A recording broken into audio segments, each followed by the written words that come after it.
I want to bring up a clip from the All In Summit. We talked about this a little bit on Friday, but there's one more the team wants us to discuss. Sure. This comes from your conversation with the Secretary of Energy, I believe, Mr. Chris Wright.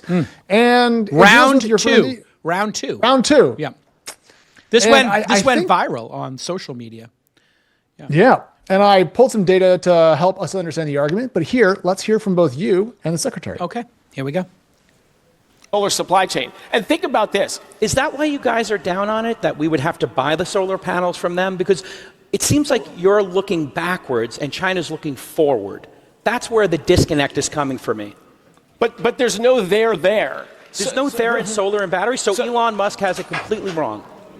He has a wildly exaggerated view. I'll make a bet solar never gets to 10% of global energy. Solar has a future.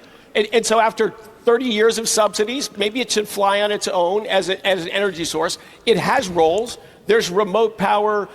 In the United Arab Emirates, they're building a firmed 1 gigawatt solar, 8 gigawatts of panels, and a ton of batteries. They've got great sun resources. They have low-cost labor. They can build things there. Solar has a role. But we've had this inflated role that somehow the world is going to run on solar panels. There's no math that shows that'll ever happen. And China doesn't believe it for a moment. But think of why are they installing 3 times as many as us per capita then?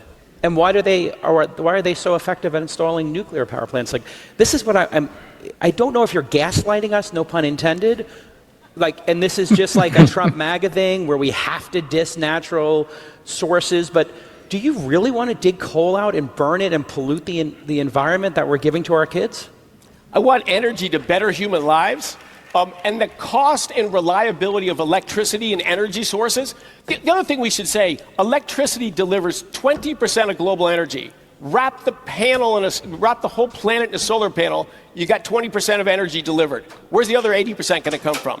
It's process heat. It's transportation fuels to run jets, to run ships. That's not going to come from solar. All right. So, Jason, lots going on in there. Curious what your first reactions are to it. I mean, I was trying to make a point about just the approach this administration is taking and trying to parse out what is their actual beliefs versus what is political posturing. One of the things I've learned through, being pulled into the political arena against my will is that politicians will sometimes say things that don't match their actual reality, whether it's a Republican, a Democrat, or anybody in between. And I felt like when speaking to Chris the 2 times I have, there was this over-indexing on clean, beautiful coal, clean, beautiful coal, clean, beautiful coal. And in fact, President Trump made a joke that sometimes people were saying it too much and not enough emphasis and an actual dissing of solar and batteries. And when you look at the Chinese and what they're doing, or you look at what's happening here in Texas, the great state of Texas, people are voting with their dollars to install solar that is not even subsidized. Why? It's cheaper to install solar than it is to install clean coal. So the idea that we're going to burn more coal rather than put in solar, rather than invest in nuclear, just seems illogical. And so, all due respect to the secretary, I believe there's a little bit of politics in this, and that Elon and the Chinese have it right. So, if that's the case, you'd have to wonder why. Typically, when there's a little bit of this cognitive dissonance, my take on it is special interests are at work or are being appeased.